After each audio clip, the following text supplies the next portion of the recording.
This is really wonderful to be here, and I'll tell you why.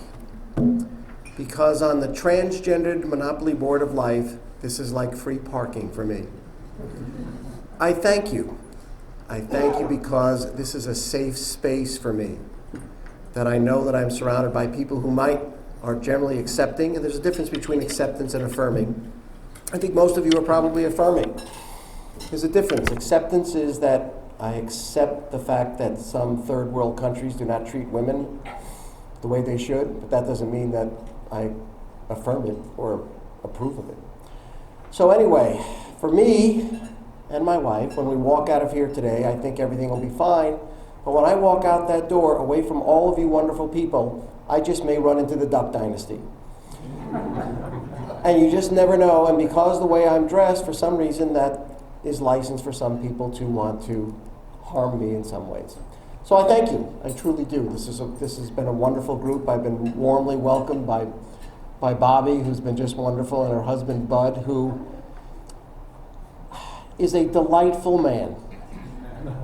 And that is not something I guess we say about a lot of men, but delightful is something that encompasses many things, warmth being one of them. So thank you, I appreciate that. And for a lot of the other men here, I am surrounded, I think, by a lot of self-assured men. You guys know that this does not rub off, okay? And I promise you, I will not try to accessorize you, okay? Some of you could use it.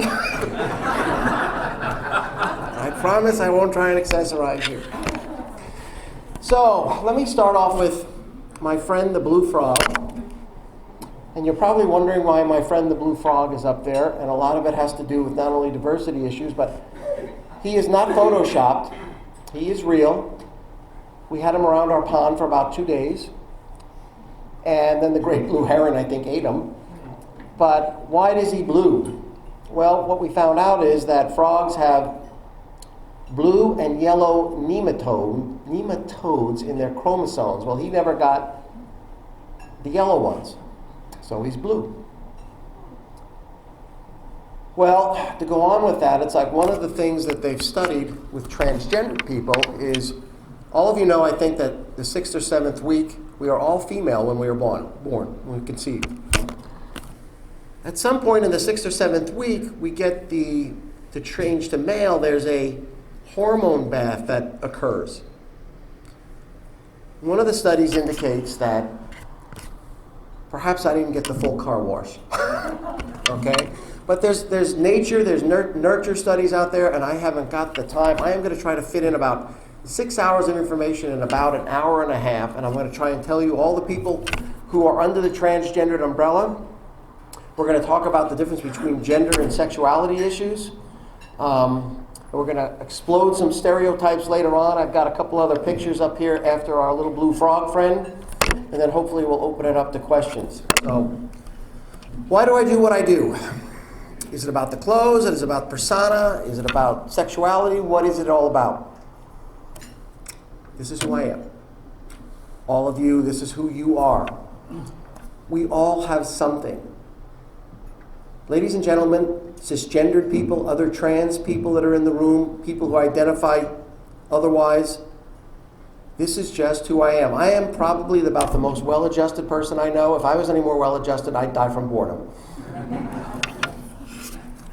So we'll get going here. Let me see. I think Jim has got this lined up for me. Oh, I have to mention, it's been a tough week for me. I've been a little bit sick, and a couple of things happened.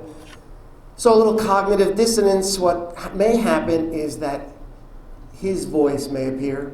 Okay, so you may all of a sudden hear something like this. Okay, go back in the closet. Oh, now you need me? Yes, I do. Okay. All right.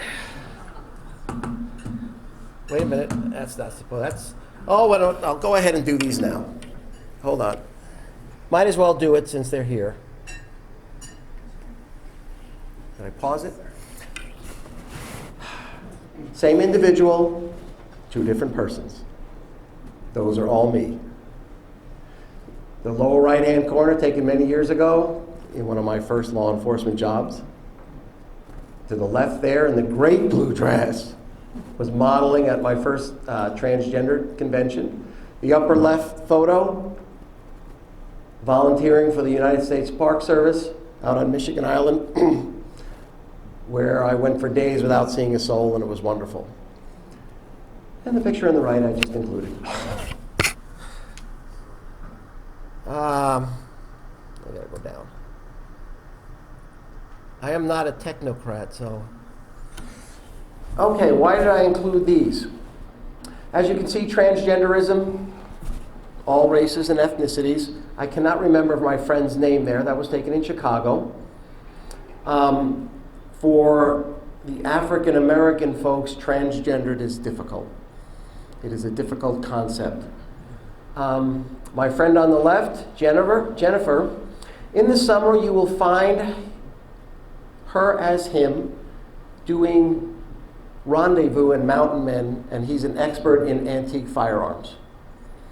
So part of the reason why I show these is just to explode those myths that we are not masculine. For me, I have a blended personality.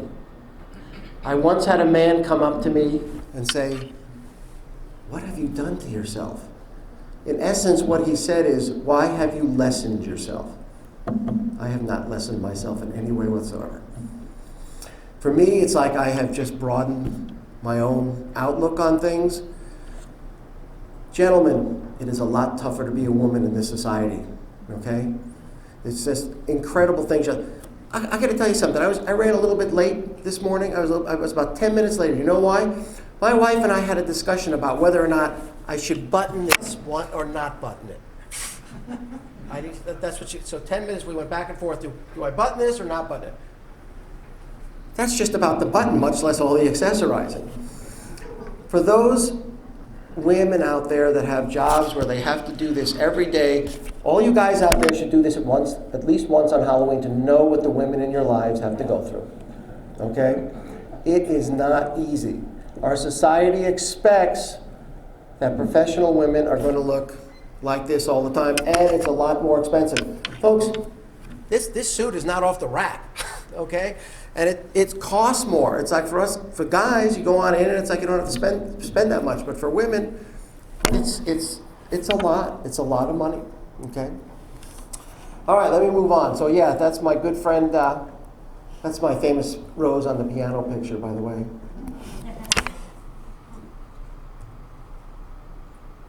I can't see. Okay, who else do we have? Picture on the right, just because I like it. Picture on the upper left is my friend Ellen. That was at a trans convention. I modeled that red dress. Ellen now, from what I understand, considered herself a cross-dresser, has transitioned. Gender reaffirmation surgery is what it's now called.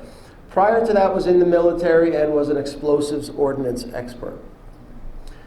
Down on the bottom is a picture of the Holiday and Femme convention in Chicago about 10, 12 years ago. There's only 2 genetic women in that picture. All the way to the left is Marcy, who was a lieutenant colonel in the Air Force and taught at the Air Force Academy. The next person, Tootsie, was a businesswoman. Down in front is yours truly. The lady with the long hair right behind me, Phyllis, runs a transgender service in Denver. The tall woman in the back is Sue Ann. I met her. She started our Tri-S chapter in Denver as the president. Identified as a cross-dresser, I think about 3 or 4 years ago. Also went through gender reaffirmation surgery while on the job as United States Deputy Marshal. To the right, her left, to the right is Johanna. I don't know what Johanna does. The gal in the back is Jane Ellen Fairfax, who is still the president of Tri-S, which is the Society for the Second Self, which is a cross-dresser support group. He is a physician. The lady in front is his wife, Frances, they're both from Texas, from Houston, and devoutly religious. She struggled, as you can imagine, with her husband's idiosyncrasy. The person on the right is from the Philippines, my friend Dottie, who I did many, many presentations with, outreach presentations in colleges and universities. He has a job, actually, that he really never could tell me what he does, what he did. I do know that he's a retired major in the Army. He generally is a rocket scientist and works on missile placement programs. So, I did that on purpose. Now, at the other extreme, there are those men who you would consider to be effeminate as well, okay? But part of this is I just wanted to blow the stereotypes out to say, I did what I did because what I did it well and I enjoyed it.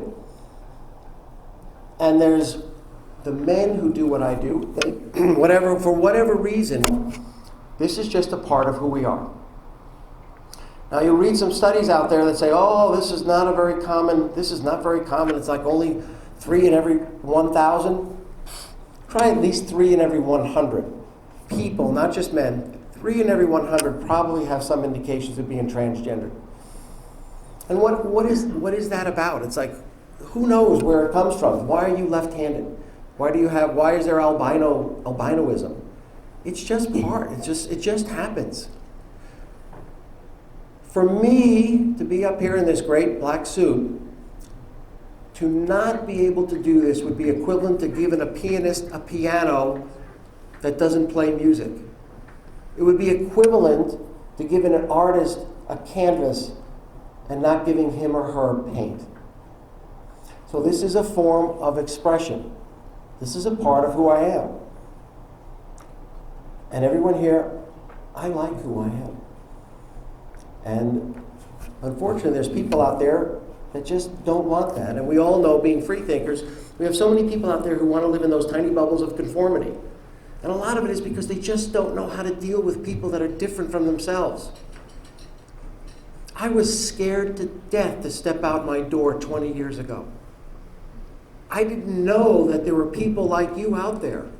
I thought everyone was going to point and laugh at me.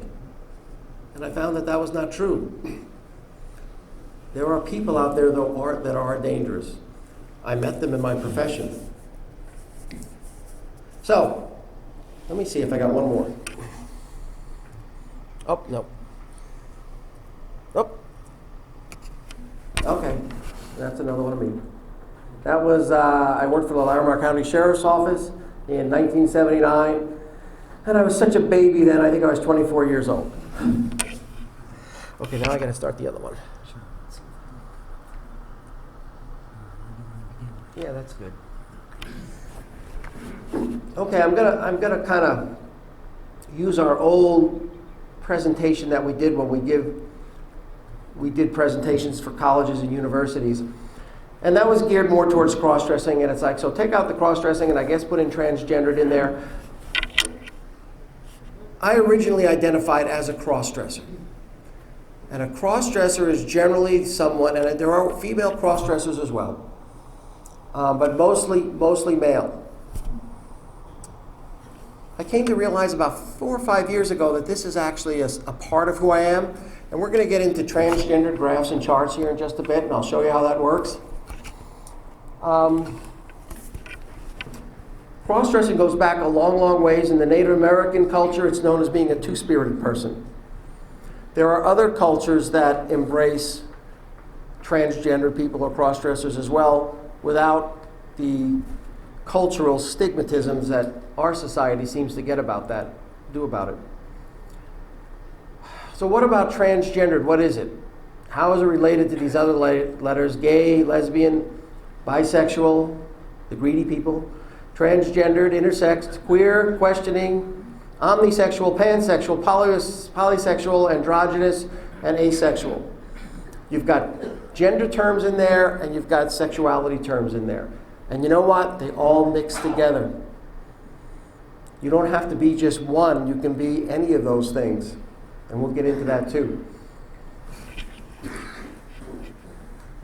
Because I got to go fast. And I'm from New York, so I really talk fast because when you're from New York, you do talk fast, and I'm trying to slow it down because I am dyslexic slightly, and I won't tell that old Stephen Wright joke, which is appropriate for this group, which is I'm also agnostic and an insomniac. I was up all night wondering if there really is a dog. You all know that one,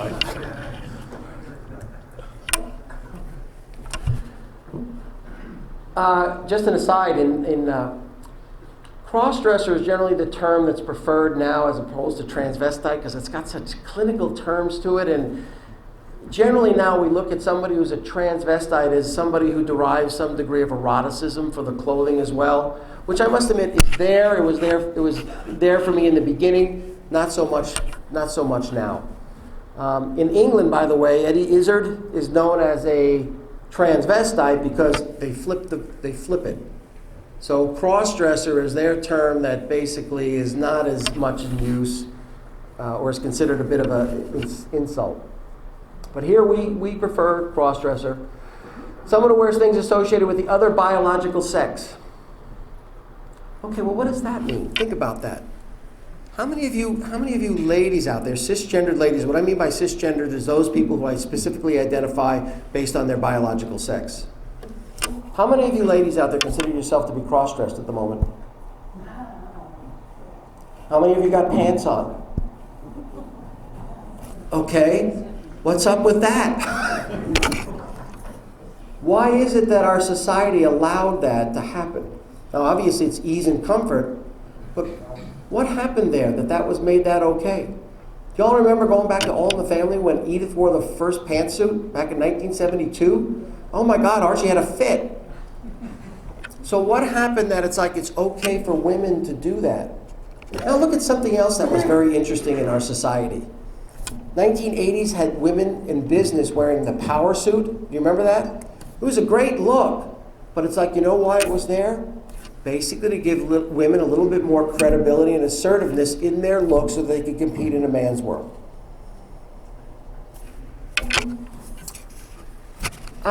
Someone attempting to pass as a member of the other biological sex. It used to be that was the big thing we all worried about was passing.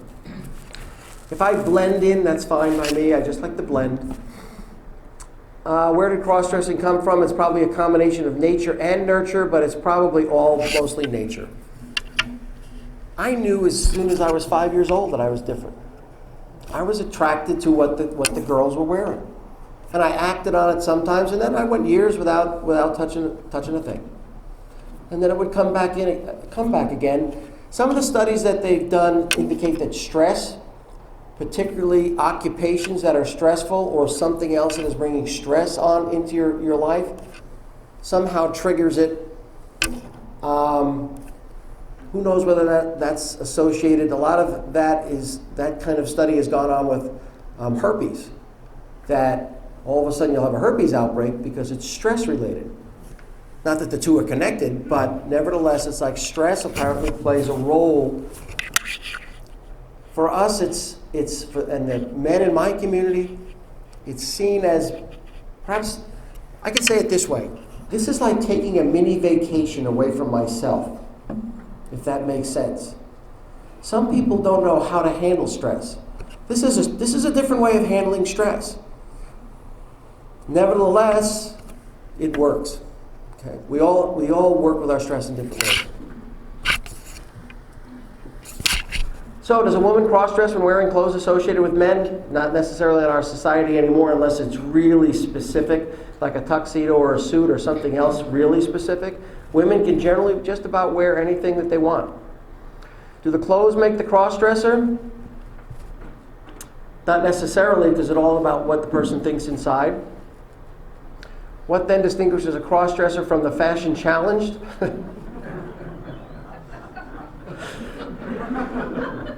Some of my community is fashion challenged, and those of us who have been around the block a little bit have to say, honey, come over here. What happens is, it's kind of funny, I went to a transgendered convention once. I'm trying to think of where I was. There was a gentleman there, cross-dresser, who was probably in his 70s and was wearing an outfit that a teenager about 15 would wear, because he had to go through all the steps to get to where he should have been. So he basically dressed the way he wanted to when he was 15 or 18 years old.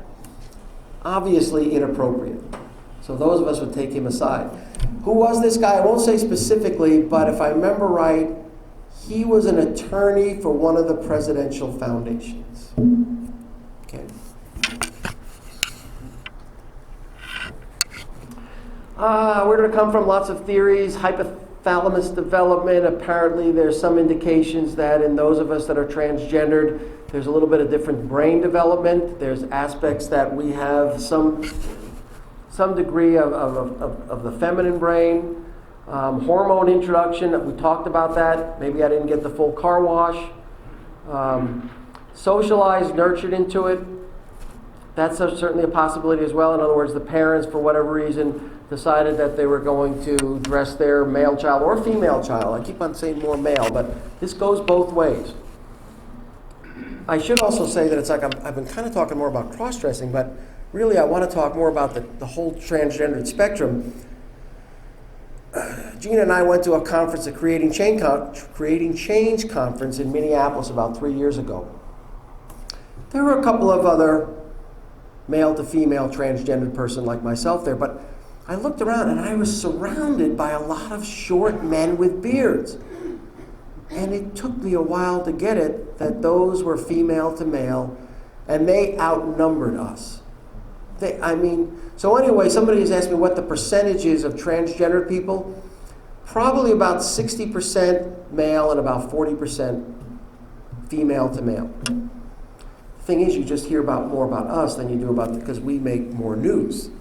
And transgender people have been in the news lately. I found it interesting here. I found this out that Huffington Post has online has a separate transgendered news column that they devote to anything. One of the recent articles was a transgender teacher who announced that he was going to come back. He was transitioning, taught us before Christmas, and came back in his female persona, and that's how he was going to remain. And of course, then all the legal battles started ensuing. What we know spans all socioeconomic strata. That's true. In fact, what I found is through my community is that most of the men that I knew generally were middle class or higher, and generally held positions of authority. My friend Jennifer was the assistant director of a government weather service. I'm not going to say specifically. It is more evident in men than women, and I've touched on this before. It existed in many human cultures throughout the ages. I remember reading an account of I hope I'm pronouncing this right, the Tlingit tribe of British Columbia. When they made their totem poles, at the very top was a transgendered person so that the gods would bring good luck upon the tribe. Two-spirited people were revered in a lot of Native American cultures and some East Indian cultures, I believe, as well. So, what is it? In fact, what is gender and how do you transit? Well, that means you cross it. How can I describe myself? I'm going to put a line on the graph here in a bit, and it's like all of you might be able to honestly say, where am I at on this line? For the and most of you will be at one end or the other. You'll say you're either male or female. We all have some traits. I was never a parent. For those of you men who have been fathers, successful fathers, you probably had some nurturing abilities that most people would say is a feminine quality. That's wonderful that you have that, okay? For me, I considered myself a gender fluid individual. An hour from now, I could come back in this room and guys, we can talk football and, about the Stanley Bowl and the Super Cup. Oh, that's right, Super Cup is that new maiden fourth thing. Okay, but anyway, we can come back and you won't know that it's me. You will not know that it's me unless you're really observant. Because I just morph right back into what is comfortable for me. I'm incredibly comfortable on both sides. This is a strength. My masculine side is a strength. In the summertime, The guy that you saw there out on the islands, that's who you're going to see in the summertime. Because in about another 3 weeks, this suit's going to go away. The hair's going to go on the rack. Okay? About October or so, usually around Halloween, which is the cross-dressers' national holiday, by the way, this side of me may come back again. Because there's just too many. You guys know there's just a lot of things to do in the summer. It's like 5 minutes after dinner, I'm out fishing. I got the canoe in the water and I'm fishing. Or I'm ATVing out our front door. This is another aspect of my personality that I've blended and made me stronger. Now, that's not to say that I expect all of you guys to do this. But for me, it works. And for a lot of others. Now, I should also say that differs. I got to give you that disclaimer out there. When you ask a transgender person to identify themselves, it's going to be a little bit different depending on the person that you talk to. I already talked about the soup and all those letters, again, that are mixing gender and sexuality. Gender is not the same as sex. We're going to get to the chart here in a bit. Gender is a cultural construct. We, society, make it up to describe and define the roles and characteristics of masculinity and femininity. I want you all to think back about 250 years ago. Think about what men were wearing 250 years ago. Guys, what would you have been wearing? Who knows their history? Got the powdered wig going on. You got the high heels. You got the silk hose. And by the way, the silkier that hose was, identified your wealth. Because if you had that silky white hose on, you were getting it from China, and you're basically saying, I am well-to-do. If you look at the people who are not well off in those days, you're going to see equivalent to what is kind of like a sock. Okay? So the guys were wearing those red suits with the what? The lace cuffs? Face powdered? That would have been normal. And if this was 250 years ago, all of you guys would have been dressed like that, otherwise you would not have been considered normal. And what is normal? A setting on a dryer is what someone told me. Sex is the biological manifestation of procreation. It takes two to tango. We know that. We equate, in society, our society, we equate gender and sex because they typically refer to characteristics of the same person, but they are two distinct things. It's getting time for the charts and graphs. How you think about yourself, how you attire yourself, and who you want to be intimate with are entirely different things.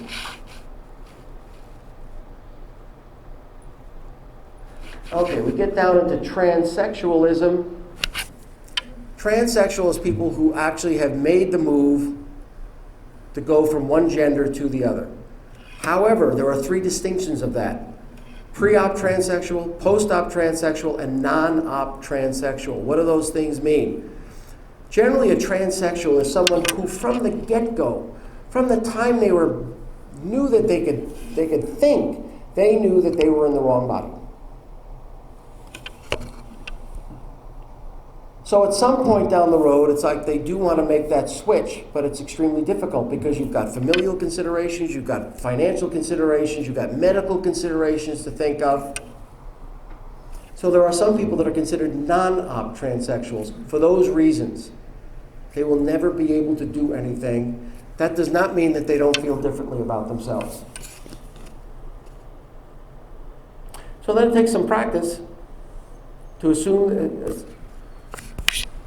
you can put the dress or the skirt on, or the pants and the three-piece suit on for the female to males. But guys can't walk like this. That's how men walk. So it's like you automatically give yourself away. So it's like part of it is, it's like I can put the skirt on and the dress, but if you'll notice, it's like my hands are moving. Now in my guy mode, it's like I don't talk with my hands as much. But when I'm in my feminine mode, look, I can't even stop it. It just keeps on going. Stop it, stop it, stop it. But that's part of it because women talk with their hands. I read where women use 14,000 words a day, men use 3,000.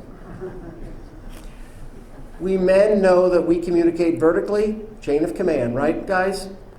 Women communicate horizontally. It's all about building relationships.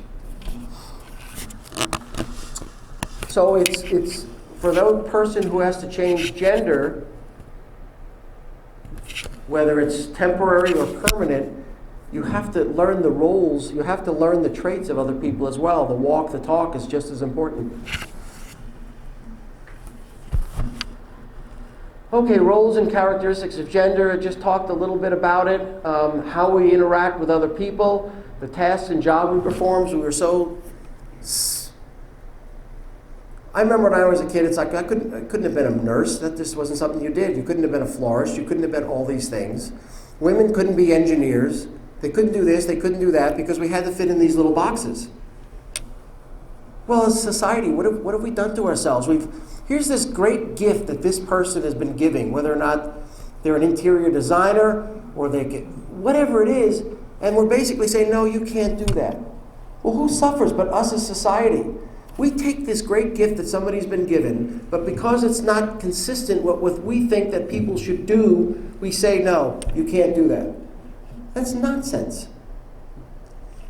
If I have to go in for a surgery and something has happened to me and the best doctor out there is gay and the best nurse is lesbian and the best anesthesiologist is transgendered, that's the people I want caring for me. Do you really want, number 32 in the class of 33? Okay, I'm going to blow through some of this. Social outlook, nurturing, commanding, all those things as men or women that we learn from our mothers or fathers of how to interact, what you're supposed to do.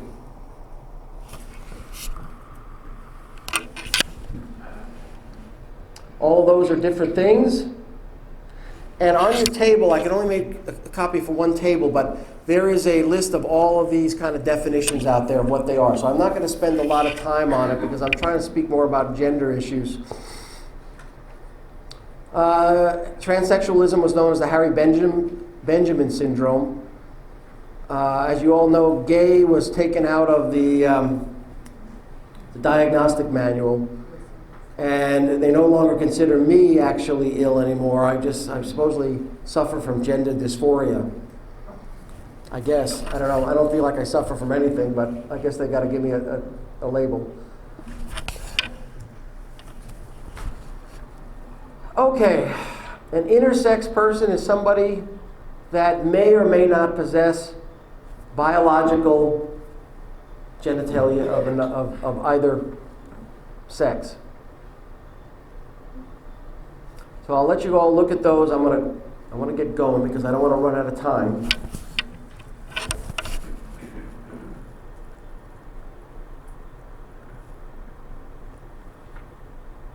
And all of these, our society, particularly our current youth, are more open about all of these things. Okay, now we're going to get to the charts and graphs. So I'll let you look at that, and I'm going to go over to the flip chart, and we'll see whether or not we can make this a little clearer.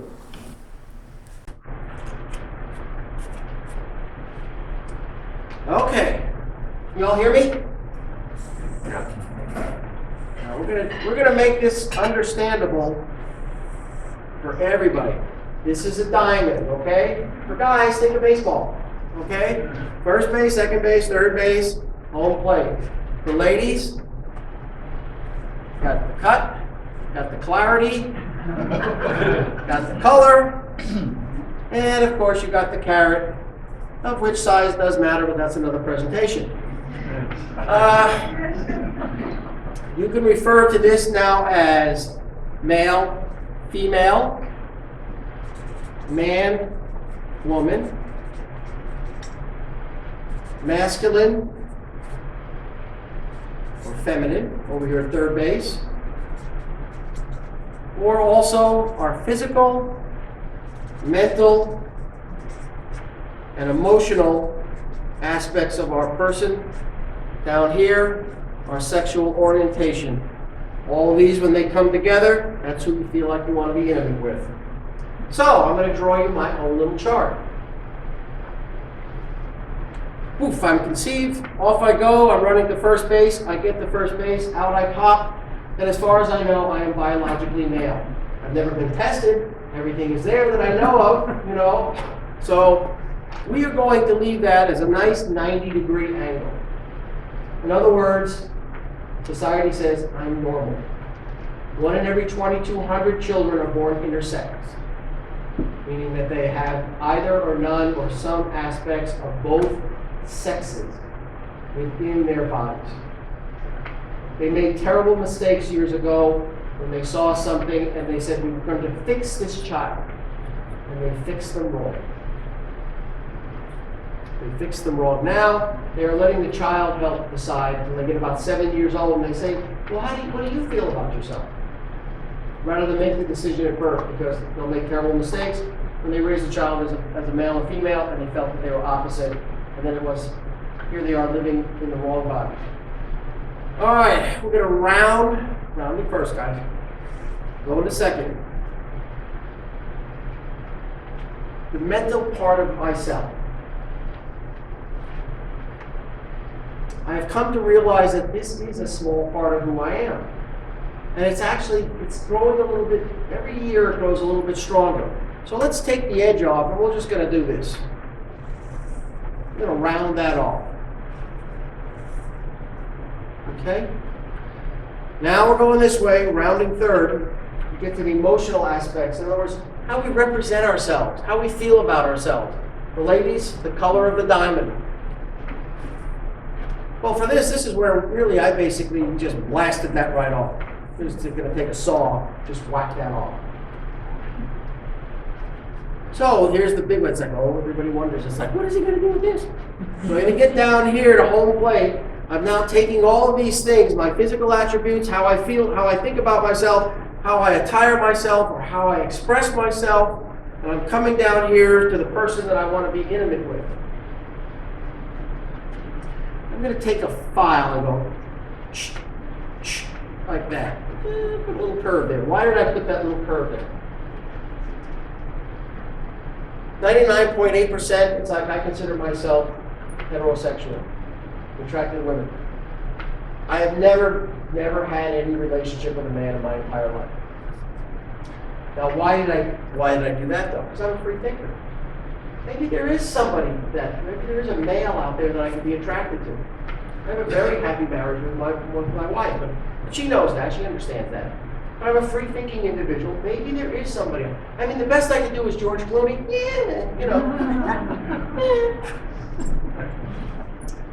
So 99.9, so 99.8, what's the other 10%? Oh, that would involve jet aircraft, designer dresses, and a whole lot of money.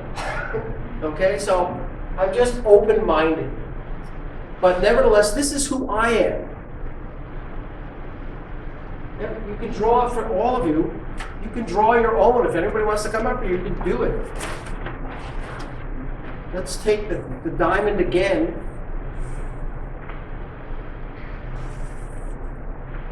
Be an intersex person.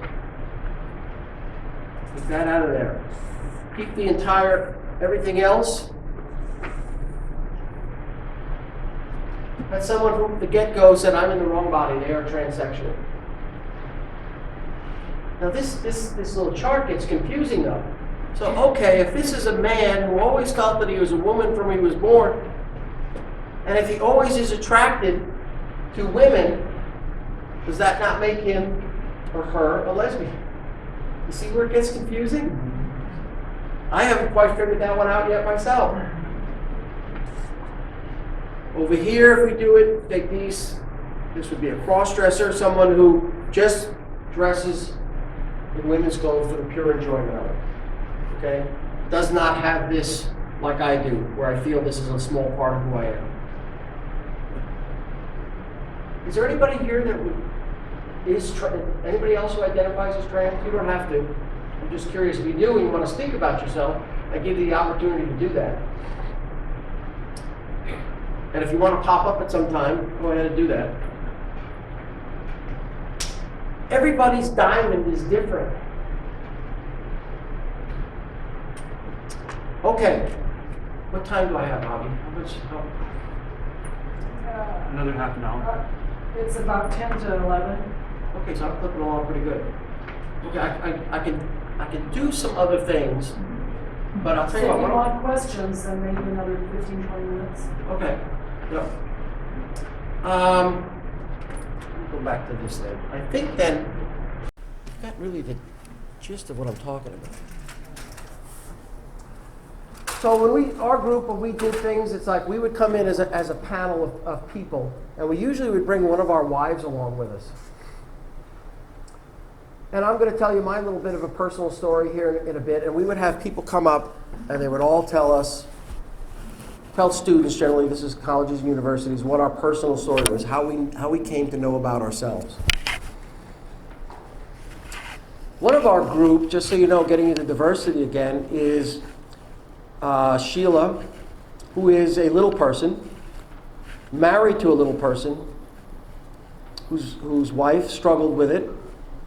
They had a 12-year-old daughter who was normal, who at 12 years old fell down the stairs and became quadriplegic. So now you talk about a group of people, a family of people who have issues or things to resolve in their families. Sheila made a lot of presentations, generally confined to a scooter or a wheelchair.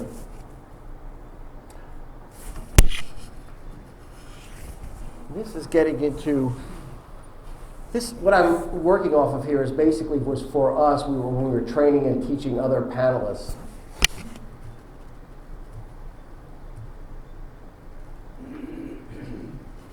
Okay, I'll tell you a little bit about myself.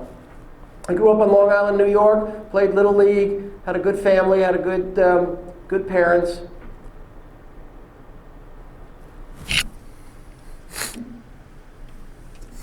My dad passed away last Wednesday. I was scheduled to do this presentation last year, and he had a heart attack, and then so I had to reschedule. So it's okay. I mean, I knew it was coming, but it's still a little fresh. But anyway, I had good parents, and I had good education. I had good friends.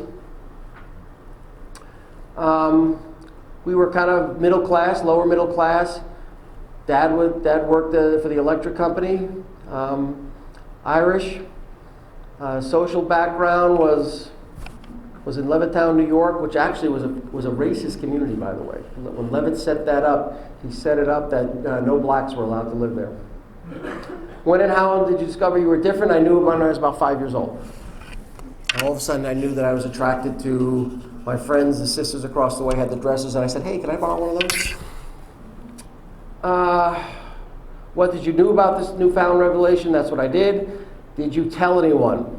Did I tell anyone? That's the biggie.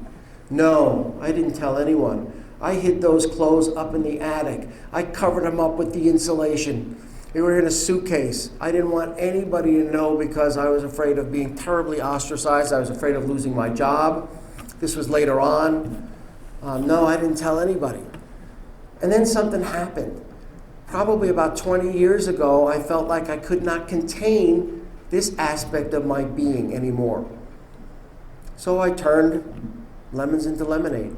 And I went out and about, and I decided I was going to try and make a difference. I wanted to go places and tell people that we were okay, and have people learn about other people out there, because there are still people in my community that are afraid to go out the door. They are in fear, literally, that they're going to be ostracized or they're going to lose their job or whatever the case may be, because we're going to tell people that they're different.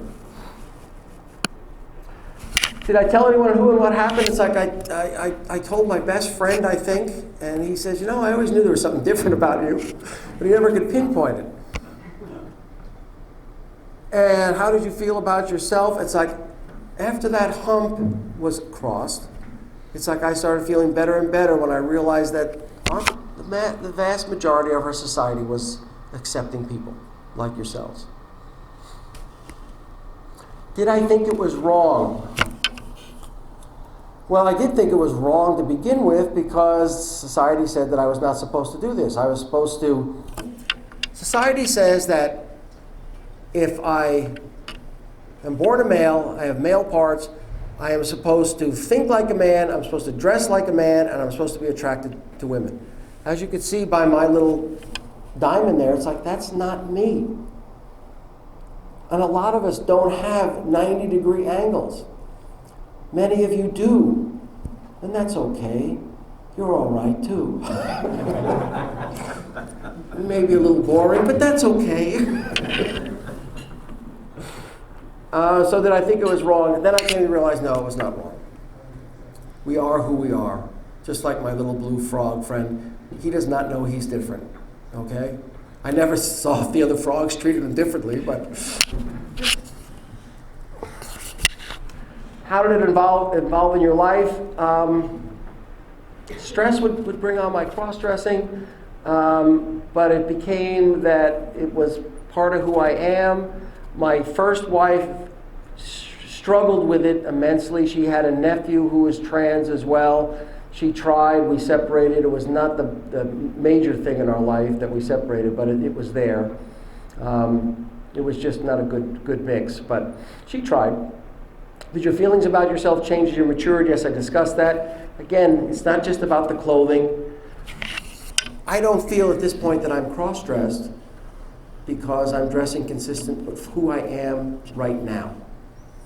In another hour or tomorrow, I'll be dressed consistent with who I am then, which will be like blue jeans and a t-shirt that says something stupid on it. How does it manifest in your life today? I like doing things like this. I was very active when I lived out west, and I did a lot of presentations. Just before I met my current wife, I was going to be the director of outreach for the national organization of Tri-S, and turned it down. Have you told anyone since your early days? Yes, I've told a lot more people, a lot more open about it. I could probably count people on one hand when I first came out, but yeah, there's a lot of people know. But my family does not know. I don't believe my father knew. My mom, I think, has some indications. I don't think my brother does. Some friends do. Other people that I trusted. And the part that does it play in your life today, I think I told you that. It's like, you'll see this part of me for 6 months of the year, you'll see the other part of me for 6 months of the year. I would say a percentage of time overall, 365 days a year, you're probably looking about 10% of my life. And Jeanine, the other 90% spends it as John. Ta-da. Okay, I think that concludes this part of the presentation. So, can I open it up for questions?